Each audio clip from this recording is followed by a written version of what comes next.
Hi guys, it's Yolanda. Welcome back to my channel if you're returning, and welcome if you're new here. This is episode 2 of Wisdom Wednesday.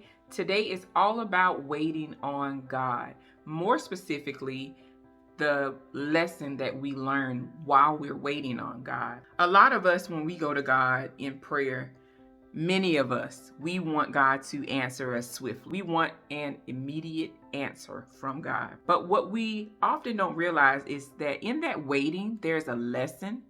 And in that waiting, there's a blessing. There's something that God is trying to get us to see or go through for a specific reason. But because sometimes we get so caught up in what we see, we forget about what we know about God. We forget that the word tells us to walk by faith, not by sight.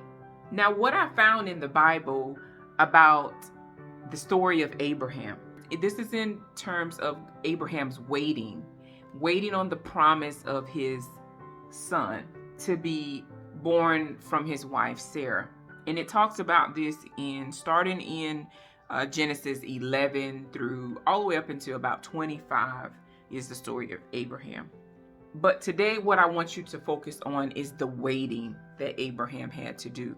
Abraham was 100 years old before God made good on that promise of his son Isaac. He died when he was 175 years old, which is also significant. He was convinced and influenced by his wife Sarah to have Ishmael, his firstborn, from their handmaiden Hagar. Now, what I want you to really understand in terms of our waiting, when we're waiting on God, there's a lot of different emotions, feelings that comes forth.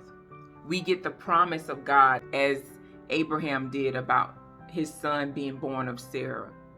And then he's excited about it. And then after he's excited about it, he begins to wait. But while he's waiting, because it's not happening in the time that he thinks it should, he begins to get anxious. So then he takes influence in convincing from someone that did not hear the word that he heard from God about him being promised the descendants, the blessing. He allows that outside interference to come in. And then he disobeys God because he's listening to everyone else around him, in his case, his wife, Sarah, to go ahead and have this son by Hagar because they were tired of waiting. They wanted the heir. They wanted it in their time and not God's time. What I want you to understand is that you can't get the things of God in your terms. We have to be willing and ready to get the things of God in his terms, in his time. Because a lot of times the things that we're believing and trusting God for, we're not ready for. So there is a specific time and season for everything that God will do in our lives. 3 things I want you to remember. While you're waiting on God, know that God is developing and molding your character. He's building your faith.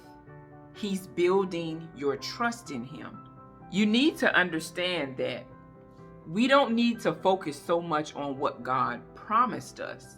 We need to know, trust, and believe and have great faith that he will fulfill that promise. So in doing so, we must follow God's commands.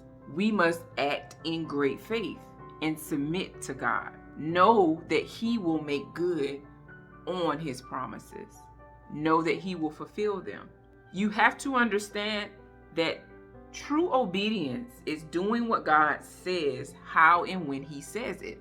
So if God has given you a promise, if God has given you a word, if God has said he is going to do a thing in your life, you must be obedient. You must be patient. You must trust, believe, and know that God is going to fulfill that promise. And you must not alter anything that God said he's going to do.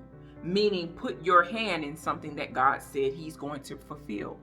Because when we put our hand in it, when we take it amongst ourselves to get it done in our time, that alteration will cause a stumbling block. it will cause problems in the long run. So while you're waiting on God, ask God to allow you to shift your focus from the thing God promised to God. Because if you're seeking, if you're searching, if you're focused on God, that waiting won't be so long. So I say to you today, trust God's timing. While you're waiting on God, pray, study the word, get to know God more. Focus more on God than the promise, because God is going to fulfill his promise. His word never returns void.